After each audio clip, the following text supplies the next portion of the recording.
Antes del amanecer, Jesús vino hacia ellos caminando sobre el mar. Al verlo caminando sobre el mar, se asustaron y exclamaron: «¡Es un fantasma!». Y por el miedo se pusieron a gritar. Enseguida Jesús les dijo: «Ánimo, no teman, que soy yo». Pedro contestó: «Señor, si eres tú, manda que yo vaya a ti caminando sobre el agua». Después le dijo: «Ven». Pedro bajó de la barca y empezó a caminar sobre las aguas en dirección a Jesús. Pero el viento seguía muy fuerte, tuvo miedo y comenzó a hundirse. Entonces gritó: «Señor, sálvame». Al instante Jesús extendió la mano y lo agarró diciendo: «Hombre de poca fe, ¿por qué has dudado?». Subieron a la barca y cesó el viento. Y los que estaban en la barca se postraron ante él diciendo: «Verdaderamente tú eres el Hijo de Dios».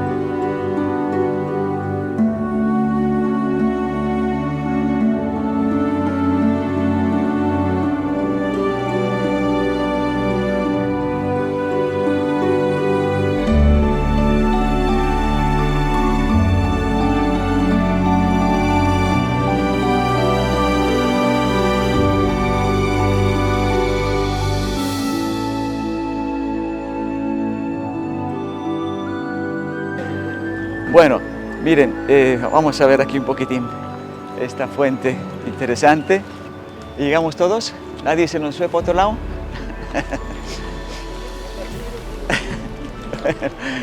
Bueno, miren, han visto, llevamos más o menos 15 minutos caminando, todavía nos falta un poquitín para ir a la iglesia, que ven por allá está la cruz, ven una cruz, una torrecita. Esa iglesia conserva el manantial antiguo. Esperemos que esté abierta. Esta fuente es del periodo medieval. ¿Cómo sabemos que es del periodo medieval? Los cruzados, no hemos hablado de ellos, ¿verdad? Un poquito he mencionado. Ayer creo mencionaba.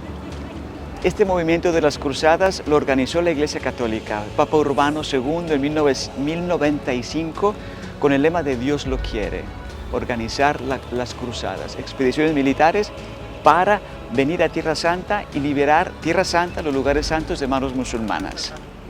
Era el objetivo de las cruzadas. Y aquellos que se enrolaban en las cruzadas, aquellos que querían participar en alguna cruzada, hacían un voto a un delegado del Papa, algún obispo, y se les daba alguna cruz y ellos se ponían alguna cruz en sus ropas. De ahí la palabra cruz, cruzado. La primera cruzada en 1095, inmediatamente está Pedro el Ermitaño, que comienza a predicar la cruzada en Europa, y mucha gente después de esa predicación se quiere enrolar y quiere venir a Tierra Santa para liberar el sepulcro de Cristo.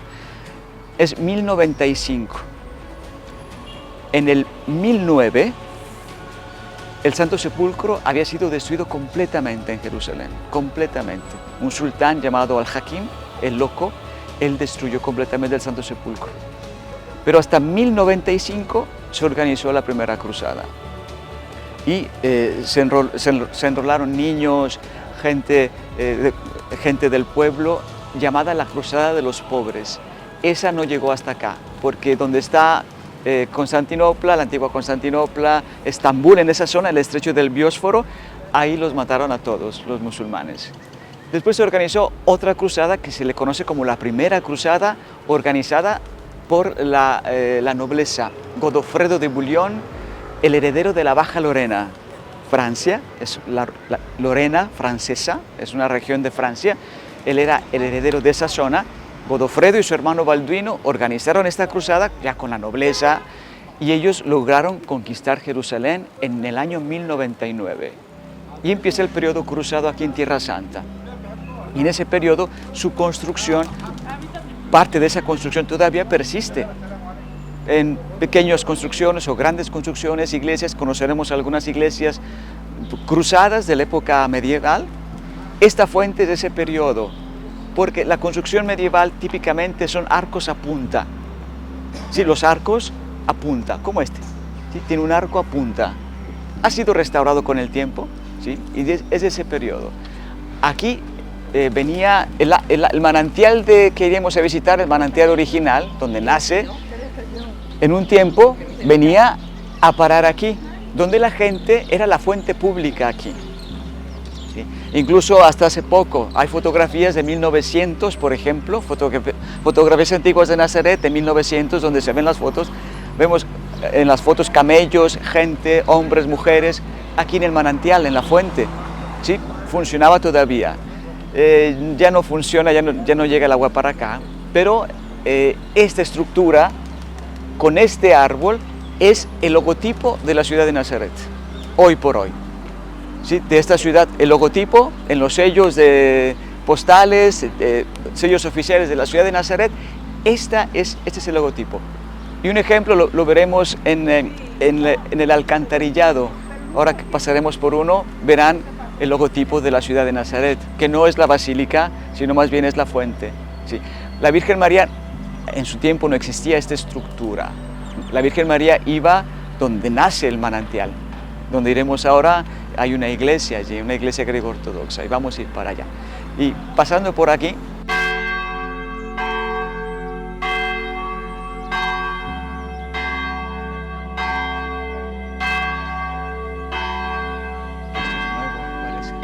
se han limpiado un poco acá.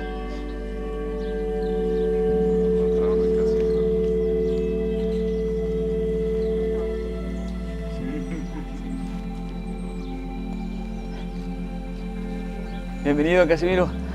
Aquí, el audífono. El audífono. Bueno, mire, esta iglesia es una iglesia griego-ortodoxa. Hablaremos cuando regresemos a la basílica acerca de las iglesias apostólicas y por qué me llevaría un poco de tiempo y mejor caminando se los explico que sería más fácil. Esta iglesia ortodoxa no está en comunión con el Papa Francisco, ¿no? Pero es una iglesia que conserva, que nació con la predicación del apóstol San Andrés. ¿Sí? Es una iglesia hermana a la nuestra, es nuestra hermana, una iglesia hermana a la católica porque es una iglesia apostólica. Conserva la Eucaristía, conserva prácticamente todo. Lo único que nos separa un poquitín es el obispo de Roma. ¿Sí? El obispo de Roma, el Papa Francisco en este caso, para ellos es el obispo de Roma y tiene el primado de honor solamente, no de jurisdicción. Es decir, tiene un primado de honor, una primacía de honor solamente porque es el sucesor de San Pedro.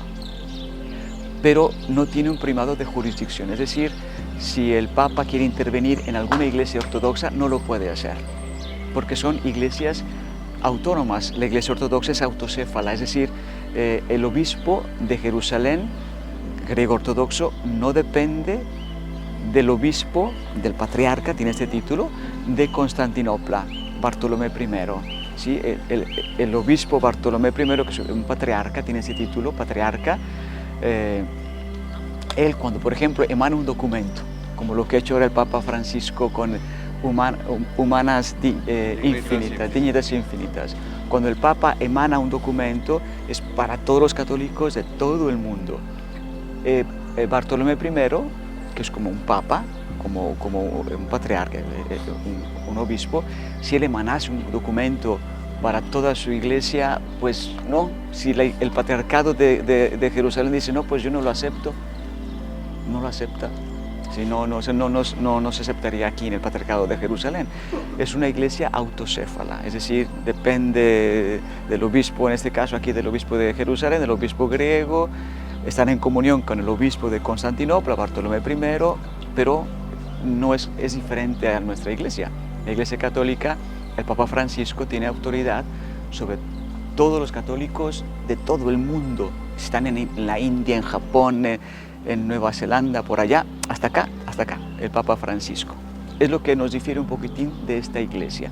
Pero tienen la devoción a los santos, la devoción a la Virgen María. Ellos creen que María es virgen, Madre de Dios, asunta al cielo.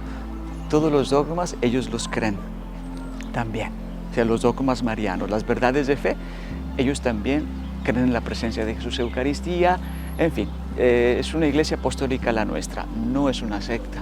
sea, no es una secta, es una iglesia hermana a la nuestra. Y bueno, esta iglesia conserva el manantial de la Virgen.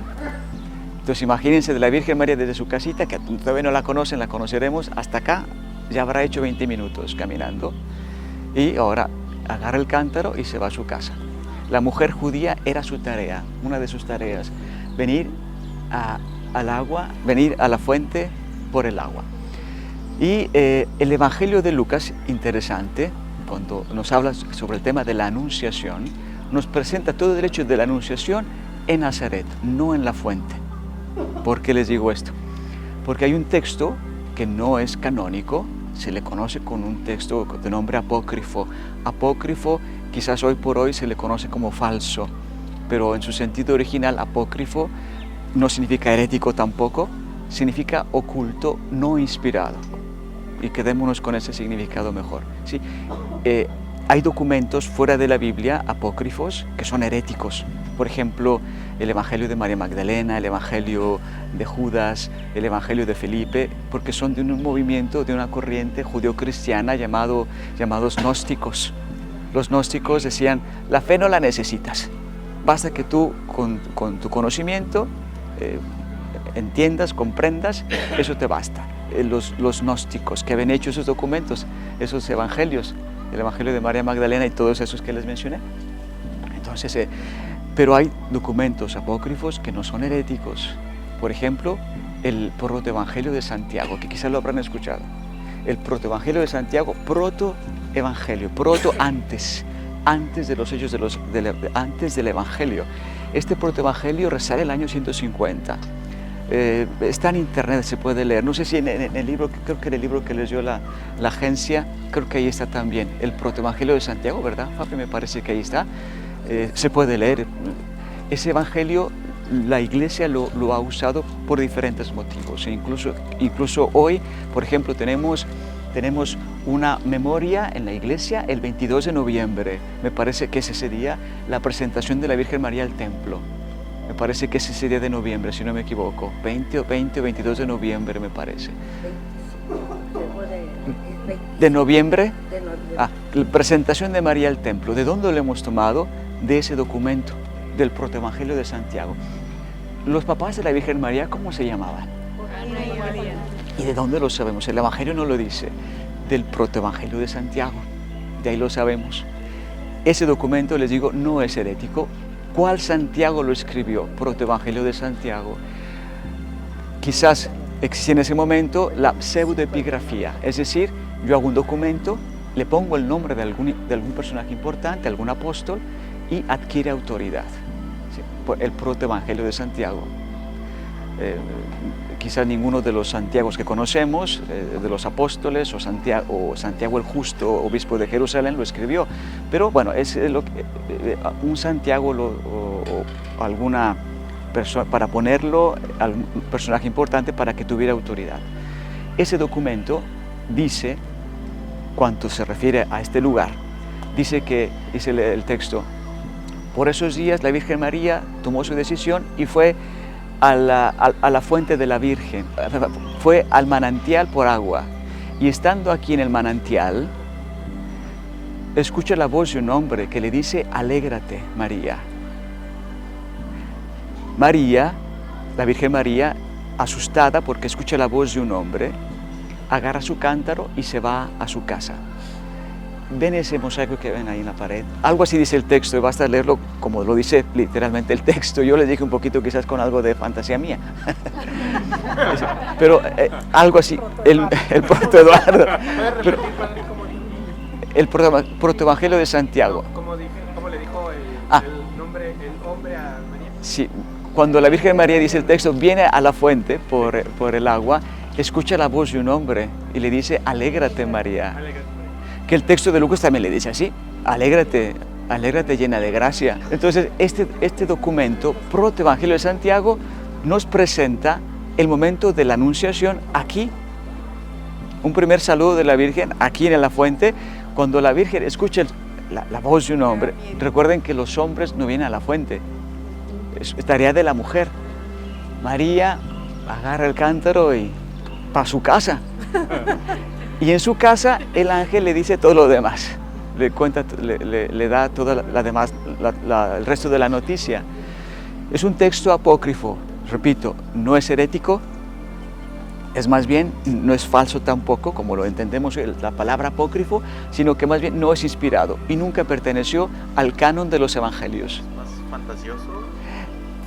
Lo que pasa es que llena algunas lagunas que los evangelios no nos dan noticia, como por ejemplo esta, y por ejemplo los Joaquiniana. Es como histórico, ¿no? Sí, así como, pero no es herético ese documento. Pero nos quedamos con el texto. ¿La Virgen María venía aquí por el agua? Sí, eso sí. El texto canónico inspirado, nos quedamos con Lucas, que presenta todo el texto de la Anunciación en Nazaret, es decir, en la casa de la Virgen. ¿Sí? Pero bueno, venimos a este lugar porque la Virgen venía a este lugar por el agua. ¿Sí? Vamos a entrar a esta iglesia. La iglesia, como la vemos, restaurada es de 1730. Este restauro sale ese tiempo. ¿Sí? Claro, con el tiempo hay que restaurar las cosas, ¿no? Aquí una piedra, limpiar, pero como estructura resale a ese año. Antes que había una iglesia en ruinas, ¿sí? Porque siempre veneraron, desde el periodo bizantino, siglo IV, época medieval, fue un lugar de veneración porque la Virgen María venía por el agua y otras mujeres también, ¿verdad? Mujeres judías.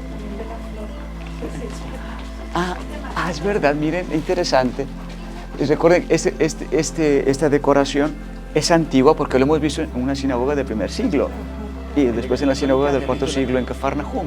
Y se retoma esta figura de la flor de 6 pétalos, se retoma como figura geométrica, decorativa.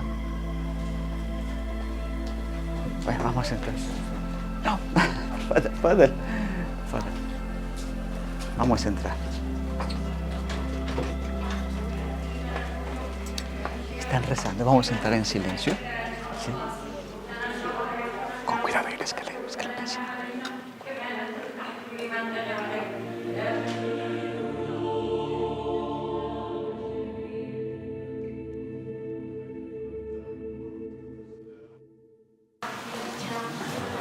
Bueno, parece que tienen alguna misa aquí en la iglesia, parece que es una misa.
La fachada de la basílica, que es muy interesante, está dedicada a Cristo Redentor.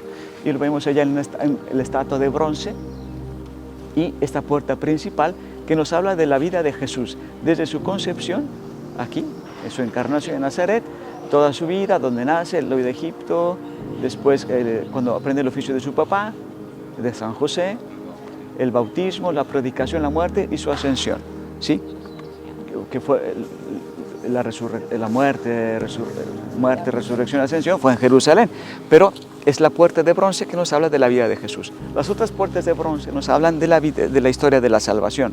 desde la creación, Adán y Eva, Noé, etc.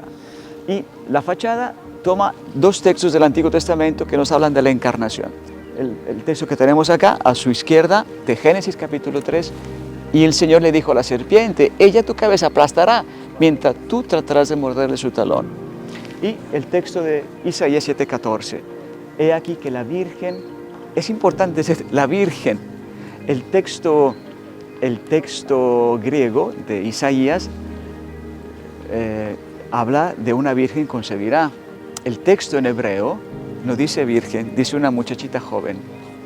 El texto en griego, cuando se hace la Biblia griega en el año 200 antes de Cristo, en Alejandría de Egipto, el texto de la 70, los que escriben esa Biblia, a traducirla al griego para que los judíos comprendieran el texto del Antiguo Testamento, en Egipto, los oráculos mesiánicos son más claros. Si de esa Biblia, de la Biblia de los 70, llamada así, por 72 ancianos, 70 ancianos de las 12 tribus que hacen la Biblia, el Antiguo Testamento me refiero, y ahí los oráculos, las profecías que hablaban del Mesías son más claras como este. ¿Sí? Cuando aquí que la Virgen es porque se habla del texto en griego que usó la primera comunidad cristiana. Los apóstoles usaron esa Biblia, el Antiguo Testamento, la Biblia griega. Repito, porque los oráculos mesiánicos son más claros como este. He aquí que la Virgen está encinta y dará a luz un hijo y se le pondrá por nombre Immanuel. Immanu en hebreo es con nosotros. El Elohim. Dios en hebreo se dice Elohim. Por ejemplo, Rafael. Rafa es, hoy por hoy, Rofe es doctor. Y Rafa también medicina de Dios, Rafael. Por ejemplo, Miguel, Mijael. Mijael, ¿quién como Dios? La partícula el final, Elohim, significa Dios. ¿Sí? Entonces, Immanu, con nosotros, está Dios. El verbo ser estar no existe en hebreo, entonces es más fácil de aprenderlo, el hebreo. El verbo ser o estar no existe en hebreo. Immanu, el con nosotros, está Él, el Elohim. Es una partícula del nombre divino, Elohim, el Elohim.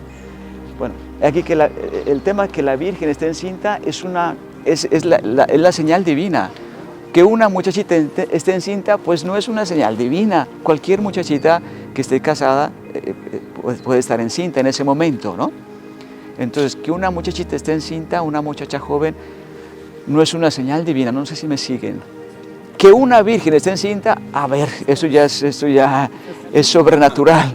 ¿Sí me sigue? Sí. Y se cumple esa profecía aquí. He aquí que la Virgen está encinta y dará a luz un hijo. Entonces ahí está la señal divina que Dios envía para liberar a su pueblo, porque el Mesías tenía que nacer, estaba escrito por esta profecía de Isaías, que el Mesías iba a nacer de una madre virgen. Algo un poco complicado para nuestra mente humana, pero no para Dios. Dios todo lo puede. Bueno, ¿y qué más por aquí antes de entrar, ahora sí, para terminar? Ven aquí los símbolos franciscanos, la manita, dos manitas, la manita de Cristo, esta que no tiene el hábito, y la otra manita con hábito, la manita de San Francisco, ¿sí? con estigmas. San Francisco tuvo los estigmas, ¿sí? Y la cruz famosa, esa cruz de Tierra Santa. Esa cruz de Tierra Santa, los franciscanos la han adoptado cuando han llegado aquí a Tierra Santa. Y de hecho le llamamos la cruz franciscana de Tierra Santa.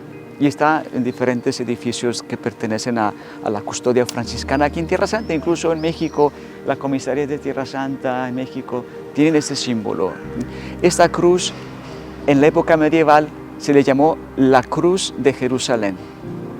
En la época de los cruzados, la cruz de Jerusalén. Pero no es de ese periodo, es más antigua.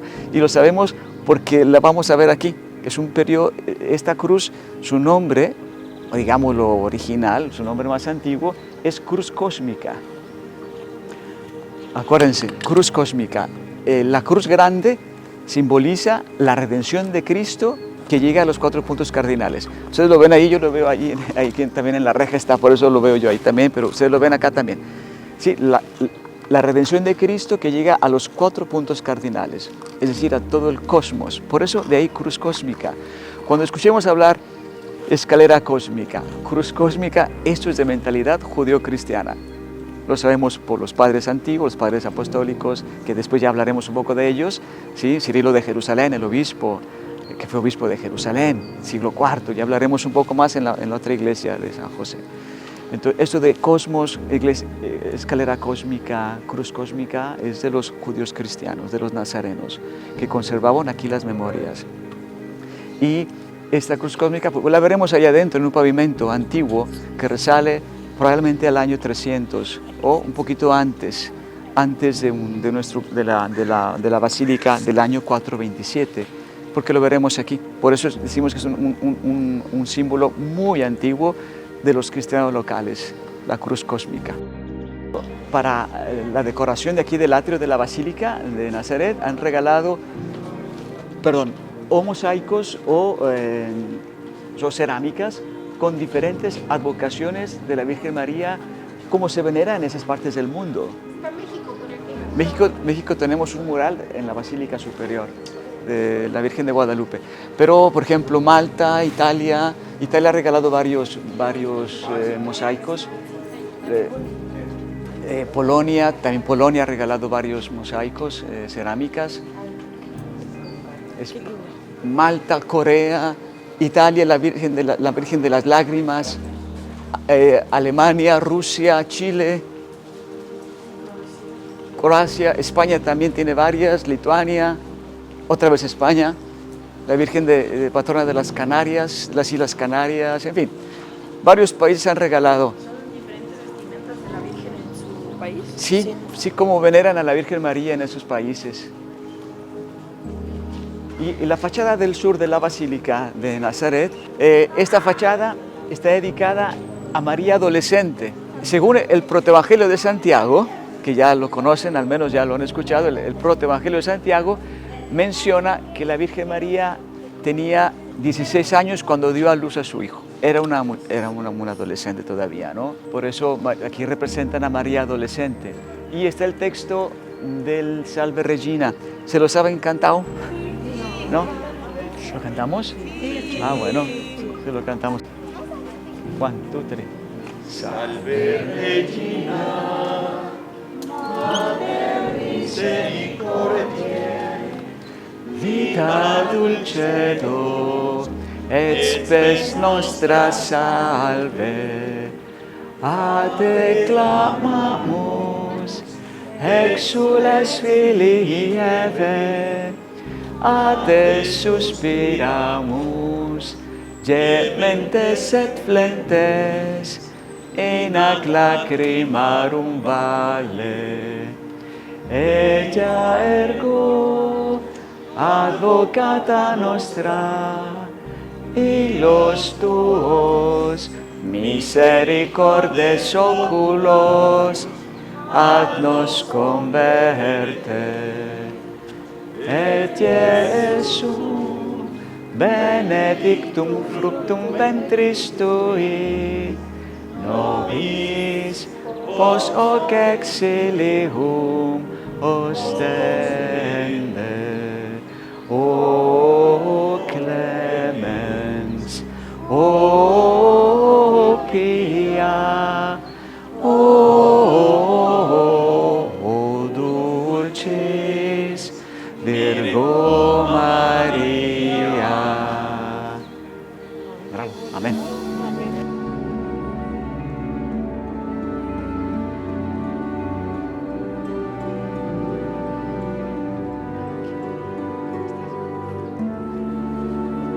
María entonces dijo al ángel: ¿cómo será si yo soy virgen?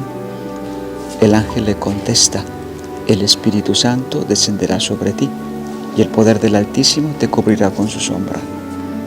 Por eso, el niño santo que nacerá de ti será llamado Hijo de Dios. También tu pariente Isabel está esperando un hijo en su vejez, y aunque no podía tener familia, se encuentra ya en el 6º mes del embarazo. Para Dios, nada es imposible. Hola, en el episodio de hoy, Fray Eduardo nos llevó a descubrir uno de los rincones más fascinantes de Nazaret, ubicado muy cerca de la Basílica de la Anunciación. Nuestra visita comenzó en una antigua fuente medieval, construida por los cruzados, aquellos cristianos que lo recorrieron grandes distancias para recuperar y restaurar los lugares santos. Sin embargo, lo que más me impactó fue conocer el manantial al que, según la tradición, acudía la Virgen María para recoger agua para su hogar.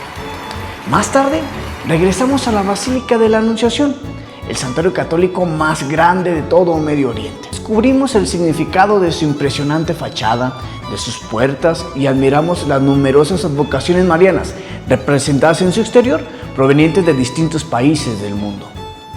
Antes de ingresar al santuario, vivimos otro instante muy especial. Unidos como peregrinos, elevamos nuestras voces para cantar el Salve Regina, encomendándonos a la protección de nuestra Madre. Y en otro próximo episodio, finalmente entraremos al lugar donde todo comenzó, la Gruta de la Anunciación. Si este capítulo tocó tu corazón, compártelo con alguien que también lo necesite ver. Y si aún no te has suscrito en YouTube, este es el momento. Activa la campanita y cada viernes a las 7 de la noche tendrás un nuevo episodio esperándote. Quizás hoy estás viendo esto y Dios ya sembró en tu corazón el deseo de caminar por estos lugares. Ese sueño puede volverse realidad. Tenemos salidas a Tierra Santa todos los días 10 y 25 de cada mes, y los días 25 con un recorrido completo por Tierra Santa, Roma y Asís, siempre de la mano de los franciscanos. Llámanos a Guadalajara, escríbenos o contacta a uno de nuestros promotores. Nos vemos en el próximo episodio, todos los viernes a las 7 p.m. en YouTube y Facebook. Y nunca olvides que en peregrinaciones.mx hacemos el viaje de tu vida.